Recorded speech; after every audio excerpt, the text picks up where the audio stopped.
Hi, my name is Anu Lawless, best-selling author and certified high-performance coach. And I'm just off a call with a client, and I wonder if you ever had the same problem, right? Where you want to find a solution to something, and you put your fingers in your forehead and the creases here, and you go, I gotta find a good solution. I find the best. Where's my best solution? I gotta find a solution. I gotta find a solution. And have you ever in that moment found a good solution? Most likely you haven't, right? We most haven't, or we most won't even, because your mind will not let you. You cannot find the best solution in a lousy state of mind, right? So now the question is, how do we do that differently? And the answer to that question is, you've got to get yourself in a different mindset in order to find the better solution. And then my client says, that's easy to do, right? So it's easy for you to say, you're always like Mr. Positive and so on. And I go, no, I'm not, right? I have moments where I have hopelessness, I'm overwhelmed, anger, frustration, and all of that. And but I don't stay there, right? It's staying there that is the problem. Now the question is, how do we get out of that mode? And here are like 5 questions that I teach all of my clients in order to find a constructive solution to their problems. And the first question is always, what is good about the situation, right? So now whatever it is, I just lost a client. What's good about this situation? Well, I can find a better client, right? A better paying client, or I have more time for marketing and update my website or develop new skills. Whatever it is, you always find something good. If you lose your job, right? So what's good about losing the job, your job? Well, I can sleep longer. I can finally get the rest that I want. I can find a better job, right? I can even move now. For example, I'm free to pick. I can even change industries if I wanted to, because now I have that option. I have time to prepare myself for that. So the first question is always, what is good about the situation? Second is, what have I learned from the situation, right? There's always some learning somewhere. And I used to get very, very upset when something happens. Like, I'm going to need to punch them in the face. Like, no, not literally, but figuratively. But it didn't push me further. It just made me more angry and more disappointed and more frustrated and sometimes even more overwhelmed, right? So, but when you replace that question with, what have I learned? What can we learn from the situation? It's awesome, right? So now it's I've learned that I'm stronger than I am. I've learned that I thought I was. I've learned that this particular job is not really fulfilling. I've learned that I need to surround myself with different people. I learned that I need more challenge in my work. I've learned that I have strength, that if I cannot apply them, I'm not going to be as successful. Whatever it is, so what have you learned?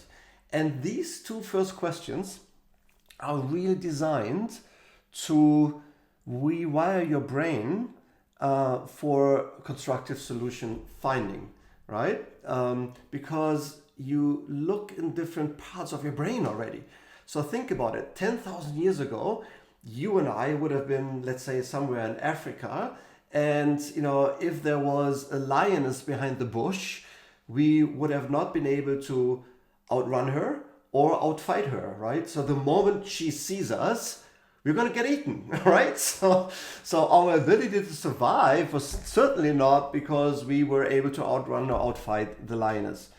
Our ability was to detect changes that could potentially harm us early enough. So that's why, like when the grass changes, moves weirdly, it has our attention because it could mean something that can harm us. Yes. That's why when the shape of the clouds change, that could mean incoming inclement weather. So we need to find shelter fast enough. We need to learn that fruits that are bitter are often very poisonous. So our brain is wired to see everything that harms us first. And that's why it's so easy to get lost in all the negative, and then you stack the negative and stack on stack it and stack it and stack it and stack it until it pushes you down so much that it's going to be hard to pull you up. So the first two questions are really there to have you think, have you activate it in a different part of the brain. So that you have that you find a solution from a state of looking forward, constructiveness, rather than stacking all of that negative emotions that then bury you. Does that make sense? I'm sure that you felt that way at one point in your life, because I have, right? And so probably have you. So the third question, the third question is, what is not perfect yet? Okay, so what is not perfect yet? And the question is about this. I'm not going to ask what sucks, right? Or what is bad, because I want to presuppose that we can make it better. We can make it perfect. So what is not perfect yet, right? And then you get, hopefully you find answers that are more forward looking. Like, what's not perfect yet is that I'm not below 200 pounds in weight, right? What's not perfect yet is that I'm not making 100K in salary yet, right? What's not perfect yet is that I do not have the perfect mate yet. Okay, that's different from saying, I'm too fat, I'm too lonely, I'm too all of that. You feel, just by me saying that, I hope you feel that how it already drags you down. So the third question is, what is not perfect yet? And then the fourth question is, what are you willing to do to make it the way you want it? What are you willing to do to make it the way you want it? Right?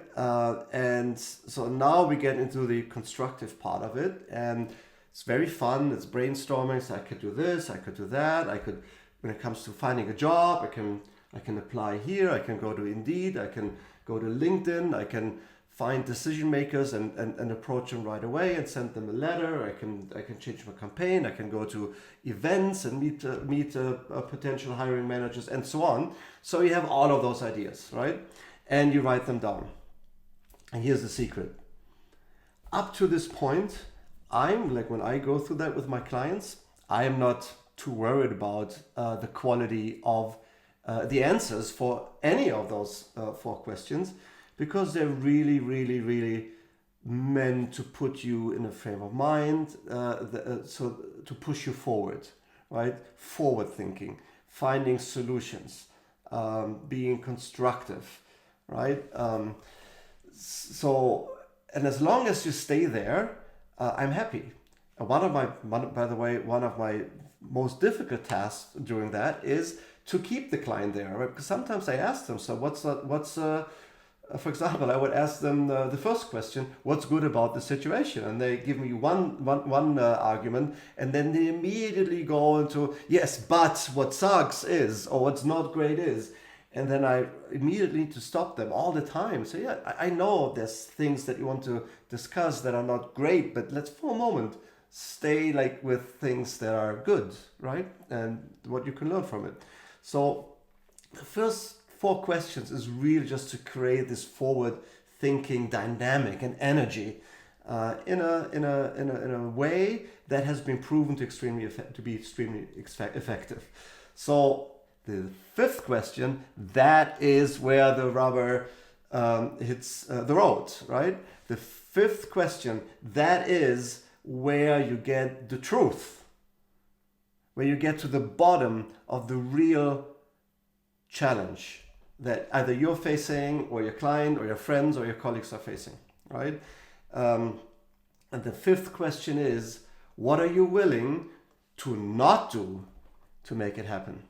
And I know it's an awkwardly phrased question, but it's by design, because I really want people to make a conscious decision where they draw the line, right?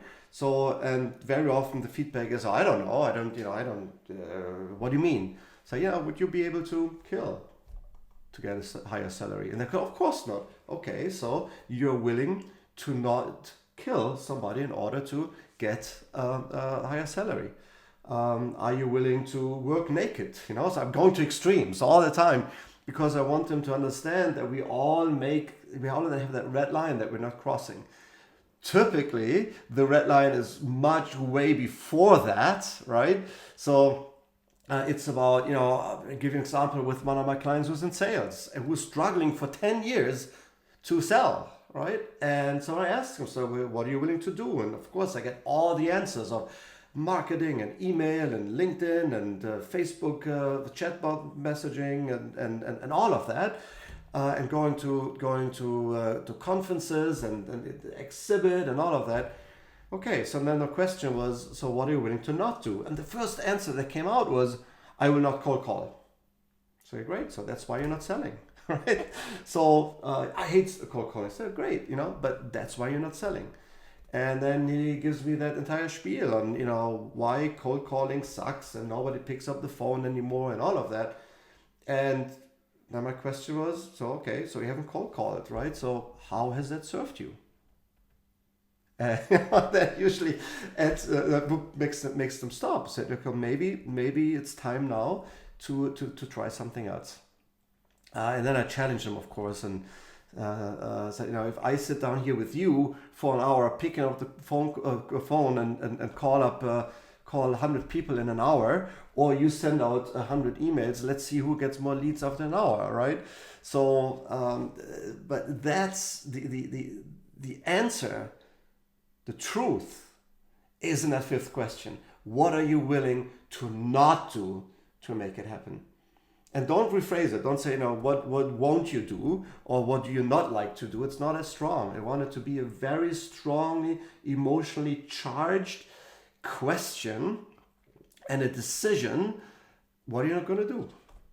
What are you willing? Where do you make a conscious decision to not do something? Right? I've seen labor unions that are very early in my career willing or like not willing to give up like a minor percentage in salary increase and let the company die, and that rather the thinking was rather nobody has a job than anybody gets paid unfairly. Not judging this, I'm just saying 1,000 people lost their jobs, right? Over 10 cents an hour or so.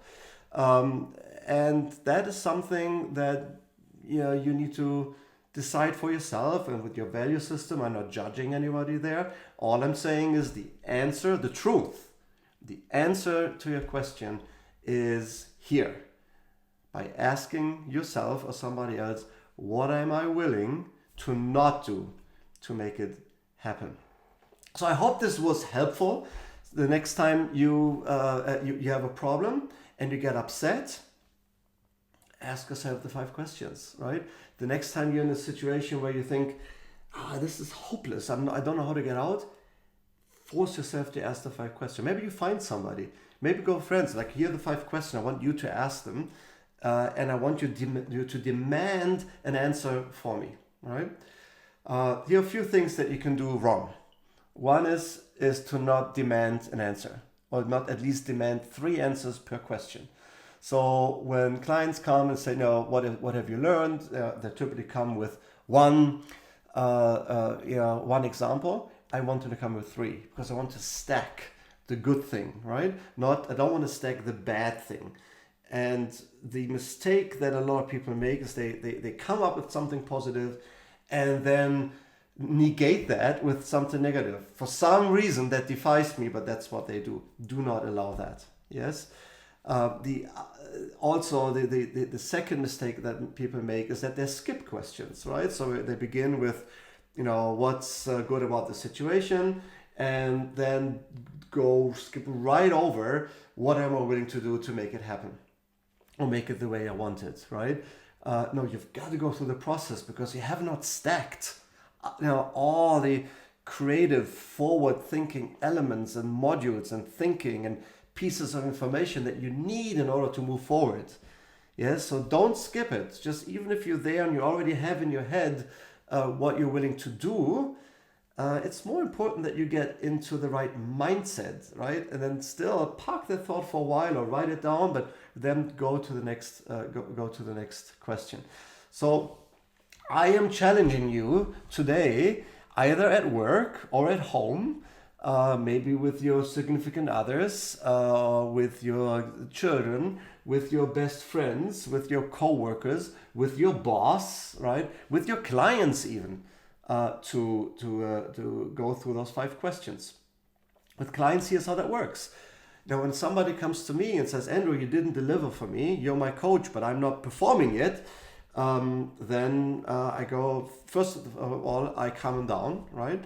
I'm not going right away and say, it's another third mistake that I should have mentioned. I'm not going right away and say, you know what, so what's good about the situation, right? So there is an element where you need to, like, there's an emotional imbalance that we need to get back into balance. And so very often, if I find somebody who's very, very upset, I ask them first, how can I make you feel better? The best question you can ever ask. How can I make you feel better? And maybe they are still yelling at you and said, yeah, but you were supposed to do this and this, but you didn't do it. And then my answer to that question is, how can I make you feel better? I know it sucks. I know you're upset, but how can I make you feel better? I had one example where with a female client, she got even more upset, right? Because she said, yeah, you say, how do I make it feel better? Because I'm a woman, and if I was a man, you wouldn't say that, right?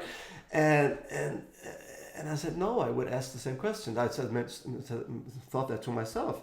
I said, I'm so sorry that I come across that way, but I really mean, it's like, how can I make you feel better? And I had to repeat that question 3 or 4 times, in this case actually 5 times, before she calmed down and we could move forward. So when you ask that question, even you do not get immediate results, do not change strategies, right? Just keep on saying it. Like, no, okay, I get that. I know you're very upset, and I know all of that. I know that you feel that I suck, whatever. But how can I make you feel better? Okay, and then you go into the 5 questions. Like, what are the 5 questions again? Remember, what's good about the situation? What can I learn from it? What is not perfect yet? What are you willing to make it the way you want it? And what are you willing to not do to make it the way you want it? And then you find the truth in the answer of that question. Then that gives you the ability to move forward. And so my challenge is to find somebody, to do it today with somebody that you know, because there's somebody around you right now at work or at home that needs that kind of guidance. Enjoy the process and stay amazing. Bye.